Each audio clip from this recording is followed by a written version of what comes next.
ಏನು ನಡೀತಾ ಇದೆ ಇಲ್ಲಿ? ಏನೋ ಲಿಫ್ಟ್ ಮಾಡ್ತಾ ಇದ್ದೀರಾ?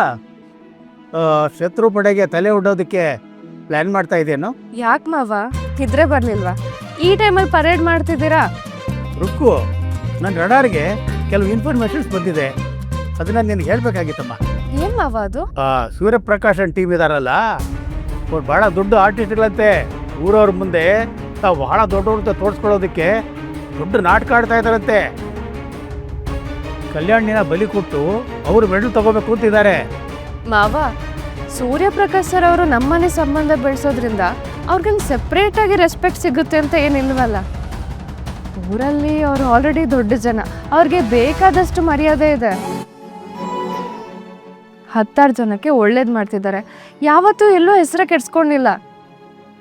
ನಮಗೂ ಅವ್ರು ಒಳ್ಳೇದನ್ನೇ ಬಯಸಿದ್ದಾರೆ, ಅದಕ್ಕೆ ಸುಮ್ಮನೆ ಮಾತಾಡೋದು ಸರಿ ಅಲ್ಲ ಅಲ್ವಾ? ಅಕ್ಕ, ಮಾವ ಹೇಳ್ತಿರೋದು ಕರೆಕ್ಟ್ ಕಣೆ. ಅವರೆಲ್ಲ ಬರೀ ನಾಟಕ ಆಡ್ತಾ ಇದಾರೆ. ನಮ್ಮ ಅಣ್ಣನು ಮತ್ತೆ ರಾಜೇಶನ್ನು ಸಾಯಿಸಿ ಇವಾಗೇನೋ ಬಂದು ದೊಡ್ಡ ಹೆಲ್ಪ್ ಮಾಡ್ತಾರೆ, ಪೋಸ್ಗಳು ಕೊಡ್ತಿದಾರೆ ಕಣೆ. ಅವರೆಲ್ಲ ಬರೀ ಮೋಸಗಾರರು.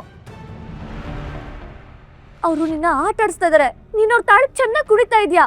ಈ ಮದ್ವೆ ದೊಡ್ಡ ಮೋಸ ಕಣೆ. ಭವ್ಯ, ಒಳಗೆ ಹೋಗು. ನೀನು ಎಷ್ಟು ಸಲ ಹೇಳಿದೀನಿ ದೊಡ್ಡವ್ರು ಮಾತಾಡ್ಬೇಕಾದ್ರೆ ಮಧ್ಯದಲ್ಲಿ ಬಾಯಿ ಹಾಕ್ಬೇಡ ಅಂತ. ಸುಮ್ಮನೆ ಒಳಗೆ ಹೋಗು.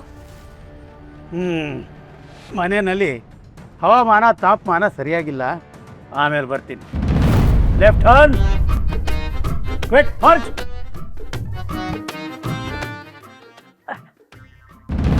ರುಕು, ಇದನ್ನೆಲ್ಲ ಬೇಗ ಮುಗಿಸಿ ಮಲ್ಕೋ. ನೀನು ತುಂಬಾನೇ ದಡ್ಕೊಂಡಿದೀಯ.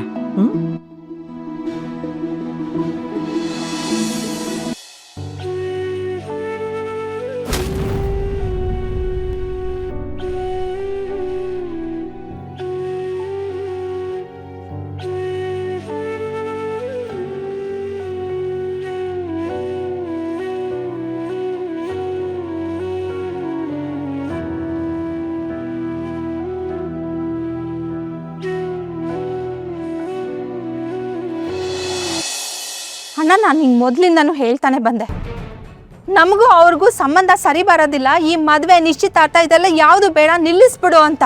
ನೀ ನನ್ನ ಮಾತೇ ಕೇಳಿಲ್ಲ. ಈಗ ನೋಡಿದ್ಯಾ ಪರಿಸ್ಥಿತಿ ಎಲ್ಲಿವರೆಗೂ ಬಂದು ನಿಂತಿದೆ ಅಂತ. ಆ ಮನೇಲಿ ಆ ಚೋಟ್ ಮೆಣಸಿನ್ಕಾಯಿ ಇದ್ದಾರಲ್ಲ, ಅದ್ರದ್ದೇ ಇಷ್ಟು ಘಾಟು. ದೊಡ್ಡಮ್ಮ, ಏನು ಅಂತ ಮಾತಾಡ್ತಾ ಇದೀಯಾ? ನಿನ್ನ ವಯಸ್ಸಿಗೆ ತಕ್ಕ ಹಾಗೆ ಮಾತಾಡಬೇಕು. ನಿನ್ನ ಬಾಯಲ್ಲಿ ಇಂಥ ಮಾತು ಬರ್ಬೋದು, ತಪ್ಪಿಲ್ಲ. ಆದರೆ ಈ ಮನೆಯಲ್ಲಿ ಅಂಥ ಮಾತುಗಳೆಲ್ಲ ಕೇಳಿಸ್ಕೋಬಾರ್ದು ನಾವು. ಯಾಕೆಂದರೆ ಇದು ಅವಿಭಕ್ತ ಕುಟುಂಬ, ನೆನಪಿರಲಿ. ಸಾಕು ಸುಮ್ನಿರಪ್ಪ. ಸಂಬಂಧ ಕುದುರಿದ್ರು ಹುಡುಗನ ಮೇಲೆ ಹಲ್ಲೆ ಮಾಡಿದಾಳಲ್ಲ. ಈಗಲೂ ಸುಮ್ಮನಿದ್ರೆ ನಾಳೆ ನಮ್ಮನ್ನ ಥಕಥೈ ಅಂತ ಡಾನ್ಸ್ ಮಾಡಿಸ್ತಾರೆ. ದೊಡ್ಡಮ್ಮ, ಅಲ್ಲೇನು ನಡೆದಿದೆ ಅನ್ನೋದು ನಿನಗೂ ಗೊತ್ತಿಲ್ಲ, ನನಗೂ ಗೊತ್ತಿಲ್ಲ. ಸತ್ಯ ಏನಂತ ತಿಳ್ಕೊಂಡು ನಾವೆಲ್ಲ ಮಾತಾಡಬೇಕು. ಸತ್ಯ ನಿನ್ ಕಣ್ಮುಂದನೆ ಕಾಣಿಸ್ತಿದ್ಯಲ್ಲ ಅಣ್ಣ. ಏನು? ಅವನ ಹಣೆನಲ್ಲಿ ರಕ್ತ ಸುರಿತಾ ಇದೆ, ಆ ಆಟೋದೊಳಗೆ ಕಟ್ಟಿರೋ ಪಟ್ಟಿ ಇಲ್ಲಿದೆ. ಇದಕ್ಕಿಂತ ಸಾಕ್ಷಿ ಇನ್ನೇನ್ ಬೇಕು? ಇನ್ನೂ ಆ ಕುಟುಂಬದ ಬಗ್ಗೆ ವ್ಯಾಮೋಹ ಇದೆಯಾ ನಿಂಗೆ? ಅಣ್ಣ, ಸ್ವಲ್ಪ ಯೋಚನೆ ಮಾಡಿ ನೋಡು.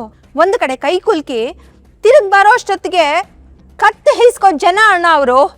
ಇಂಥ ಸಂಬಂಧ ನಮಗ್ ಬೇಕಾ? ನನಗೆ ಯಾಕೋ ಇದು ಅಪಶಕನ ಅನಿಸ್ತಾ ಇದೆ. ಫಸ್ಟ್ ಆಫ್ ಆಲ್ ಇವನು ಅಲ್ಲಿಗೆ ಬರೋಕೆ ಹೇಳಿದ್ದು ಯಾರು?